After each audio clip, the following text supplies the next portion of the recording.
राधे राधे मेरी YouTube family. तो चलिए आज मैं आपके साथ शेयर करने जा रही हूँ घर को व्यवस्थित करने के लिए कुछ खास टिप्स। तो यहाँ पर आप देख रहे हैं काम चल रहा है लकड़ी का और ये है हमारा अंदर वाला कमरा। तो ये जो कोना है हमारे घर का, आज मैं नहीं मतलब हम सब मिल के इसको सही करने के लिए जा रहे हैं। मतलब कुकिंग चैनल चलाते हैं तो धीरे धीरे बहुत सारा सामान इकट्ठा हो जाता है, जैसे कि बर्तन वगैरह है और बहुत सारी ऐसी चीज़ें हो जाती है जिनको हमें बहुत ही संभाल के रखना होता है। तो मेरा हाल तो कुछ ऐसा हो रहा है कि मेरे पास काफ़ी बड़े बड़े महंगे महंगे बर्तन हैं, बट उनको स्टोर करने के लिए मेरे पास कोई भी जगह नहीं है। तो मैंने कुछ बाल्टियों में, कुछ कट्टों में, कुछ ऐसी मतलब अपने बर्तनों को स्टोर किया हुआ है, और जिसकी वजह से मुझे बहुत दिक्कत होती है क्योंकि सभी सामान हैं मेरे पास, और जब मैं रेसिपी शूट करती हूँ और जिस सामान की मुझे ज़रूरत पड़ती है वो मुझे टाइम पे बिल्कुल भी मिलता नहीं है, और इतना टाइम मेरे पास नहीं होता है कि मैं एक एक डब्बे को खोल के देख सकूँ। तो चलिए, यहाँ पर कुछ कपड़े वगैरह भी टंगे हुए थे, एक टेबल रखी हुई थी, यहाँ पर बाल्टी में बहुत सारा सामान रखा हुआ था। तो सबसे पहले हमने इस कोने को एकदम मतलब यहाँ से हमने सामान निकाल दिया है, और इसमें हम कुछ आइडिया लगाने जा रहे हैं। मतलब सोच रहे थे कि सही रहेगा तो अच्छा है, मतलब थोड़ा सा हमने दिमाग लगाया है, और बजट इतना नहीं था कि इसमें हम कुछ करवा सके। वही जैसे कि मैं आपको पहले बोलती हूँ, तो जब हमारे पास बजट नहीं होता है, हमारे पास सुविधाएं कम होती है, तो हमें थोड़ा जुगाड़बाजी करना ही होता है। तो ये नॉर्मली अलमारी थी जो कि घरों में होती है सीमेंट की, तो इसमें कोई स्लेब वगैरह नहीं थे। तो बस हमने काम चलाने के लिए बच्चों के यूनिफॉर्म वगैरह है और जो मेरे हस्बैंड के कपड़े वगैरह हैं उनको तो टांगना ही होता है अपने, तो मैं ऐसे ही फोल्ड करके कहीं भी रख देती हूँ। जैसे कि आप जाली देख रहे हैं, मैंने अपने कपड़े यहाँ पे रखे हुए हैं। तो सबसे पहले तो इस अलमारी में से निकाल लिए हैं कपड़े, क्योंकि ये जो खूंटियाँ यहाँ पर लगी हुई है इनको हमें निकालना है। और उठा लिया है इंची टेप, और ये रात का टाइम हो रहा है, दिन में हम दोनों को ही टाइम नहीं मिलता है ऐसे ऐसे काम करने का। ऐसे ऐसे काम हम थोड़ा सा रात में करते हैं, करीब 9 बजे के बाद, ऐसा आप बोल सकते हो।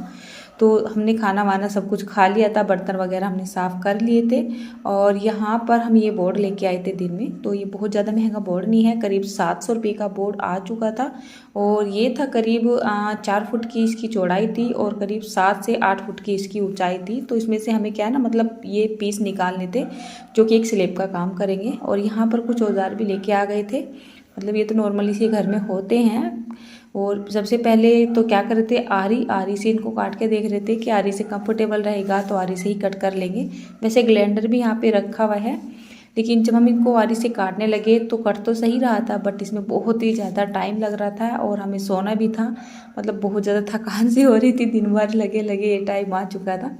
तो हमने पहले क्या किया, स्लेब के अंदर से जितना भी पोर्शन हमें मतलब उसमें हमें ये फिट करना है, एक तरीके से तख्ता मान सकते हैं उसको, बोलते हैं वैसे हम। तो सबसे पहले हमने उसको अच्छे से नाप लिया था और उसी के हिसाब से यहाँ पर निशान लगा के बोर्ड में से इस तरीके से तख्ते काट लिए हैं। तो सबसे पहले मैं सोच रही हूँ यहाँ पर जो स्लेब डाल देंगे लकड़ी की हम, उससे पहले यहाँ पर थोड़ी सी साफ़ सफाई कर लेते हैं, मोटी मोटी सी, बाकी तो बाद में होती रहेगी। तो यहाँ पर नाप नाप के हम इसके जो तख्ते हैं, यानी कि जो हम लकड़ी के स्लेब बनाने जा रहे हैं वो काट रहे हैं। तो एक एक करके नापते जाएंगे और एक एक करके यहाँ पर हम लगाते जाएंगे। तो इस काम को करने में हम इतने परफेक्ट तो नहीं है, क्योंकि ये हमारा प्रोफेशन नहीं है कि हम फटाफट से निशान लगा और एक ही साथ सारे पीस कट करके अलमारी में फिट करते थे, ऐसा बिल्कुल नहीं होगा। इसमें बहुत ज़्यादा हमें ध्यान से भी काम करना पड़ रहा था, एक एक इंच का सवाल था, क्योंकि जो अलमारी है वो दोनों तरफ से पैक थी। कम कट जाता है तो फिर जो है वो तब भी बेकार ही जाता है, और थोड़ा सा एक्स्ट्रा कट जाता है तो फिर दोबारा से मेहनत करनी पड़ती है। तो बराबर बराबर हम निशान लगाते जा रहे थे, अच्छे से नाप नाप के और तख्ते काटते जा रहे थे। और अब फाइनली जो तख्तों को रोक के रखिएगा दोनों तरफ से, तो उसके लिए यहाँ पर कुछ जुगाड़बाजी तो करनी पड़ेगी। तो बच्चों के पापा बोले इस तरीके से इनको हैंग करना है, तो ये बारीक बारीक सी पट्टियाँ काट ली गई हैं। फिर इनमें जो है मशीन से होल कर दिए गए हैं और अच्छे से इनमें खूंटियाँ या फिर पेंच वगैरह टाइट कर दिए गए हैं, ताकि हम इनके ऊपर कितना भी वज़न रख लें, जो हम यहाँ पर ये लकड़ी की स्लेब रखेंगे वो नीचे ना गिरे। तो अच्छे से बेटा भी लग रहा है, खासकर लड़कों को ऐसा ऐसा काम करने में ज़्यादा मज़ा सा आता है। तो ये ऐसा काम करता है, और जो यासिका है वो मेरे साथ घर के काम करती है ना। ऑटोमेटिकली जो जीन्स होते हैं ना, मतलब फ़र्क सा पड़ जाता है। तो यहाँ पर फाइनली एक तख्ता हमने रख के देखा तो वो अच्छे से फिट हो गया था, और अब हमें आइडिया भी मिल चुका था, तो अब हमारा काम थोड़ा सा जल्दी हो जाएगा। तो सबसे पहले ये जो कपड़े टांगने की खूंटियाँ थी, मतलब ये हमने यहाँ से खोल दी हैं, और उसके बाद फिर से आ गए हैं हम बाहर। यहाँ पर हम बराबर निशान लगाते जा रहे हैं और बस बराबर बराबर तख्ता काटते जा रहे हैं। अब ये बोर्ड की मैं बात करूँ, ये बहुत ज़्यादा महंगा बोर्ड नहीं था। अगर हम किसी मिस्त्री से बात करते, बल्कि हमने की भी थी, तो इसी अलमारी को वो सेट करने के लिए 8 से 10 हज़ार रुपये ले लेता और ऊपर से लकड़ी भी अपने हिसाब से ही मंगवाता। क्योंकि जो मिस्त्री होते हैं वो अपने हिसाब से काम करते हैं, फिर मिस्त्री अगर घर में आ जाता है तो फिर अपनी अपनी नहीं चला पाते। बट हमारा क्या था, हमें यहाँ पर कोई मजबूत जुगाड़ करना नहीं था, हमें यहाँ पर केवल अपनी जुगाड़बाजी वाला जुगाड़ करना था। इस टाइम बजट कम था थोड़ा, तो हमने सोचा चलिए हम खुद ही कर लेते हैं। तो ओनली 700 रुपये का ये बोर्ड आया था और इसमें हमने अपने आप ही काम कर लिया था। ये जो बोर्ड है बहुत अच्छी क्वालिटी का तो है नहीं, लेकिन हाँ इतनी लो क्वालिटी का भी नहीं है कि इसमें बिल्कुल भी काम ना हो सके, मतलब काम ना बन सके।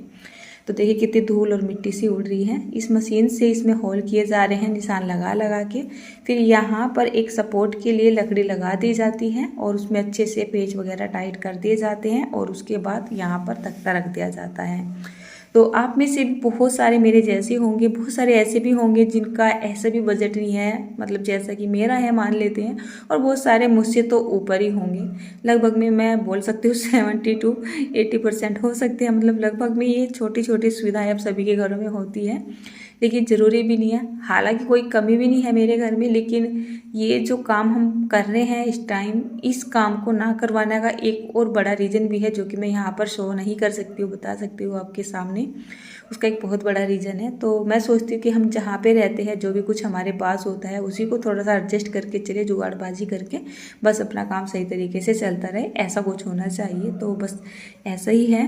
और यहाँ पर देखिए इस रैंक के बारे में मुझे कमेंट भी आए थे कि दीदी आपने किचन में जो रैंक लगाई है उसका लिंक दे दो। तो ये जो रैंक बनाई दी थी लगभग में, तो मैंने बाद में शूट की। मैंने सोचा चलिए थोड़ा सा शूट कर लेती हूँ। और ये रैंक बनी है किचन के लिए। किचन टूर मैं आपको करा चुकी हूँ, इसमें भी डब्बे बहुत ही अच्छे से सेट हुए हैं। तो अगर आप चाहते हैं तो आप मेरा किचन वाला टूर देख सकते हैं, वहाँ पर मैंने ये रैंक लगा के दिखाई भी है और उसमें डब्बे वगैरह बहुत ही अच्छे से फिट हुए थे। ये देखिए तो कितने आसानी से हमने ये बहुत सारी रैंक बना के तैयार की। पहले मतलब वो बोर्ड काट के लगा दिया है, उसके बाद हमने किचन की एक दो रैंक बनाई है, घर में चौकी वगैरह बनाई है, और ये जो अलमारी में हमने तख्ते से टाइप लगाए थे वो भी लगा दिए हैं। और साथ में ये रैंक, ये जो रैंक है ये काफ़ी बड़ी रैंक है। ये है 6 फुट की ऊंचाई और 4 फुट की चौड़ाई। तो इसको हमने घर पे ही बनाया था। इसका लिंक आप चाहे तो मैं डिस्क्रिप्शन बॉक्स में दे दूँगी। वैसे मैंने इसकी वीडियो भी शेयर कर दी है, आप वहाँ पर जाकर भी देख सकते हैं। तो फाइनली चलिए यहाँ पर फर्नीचर तो हो चुका है कंप्लीट। अब आगे की वीडियो मैं दूसरे पार्ट में आपके साथ शेयर करूँगी, क्योंकि मैं देख रही हूँ वीडियो 7 से 8 मिनट की हो चुकी है और बहुत बड़ी हो चुकी है। तो चलिए मिलती हूँ आपसे बाद में मैं।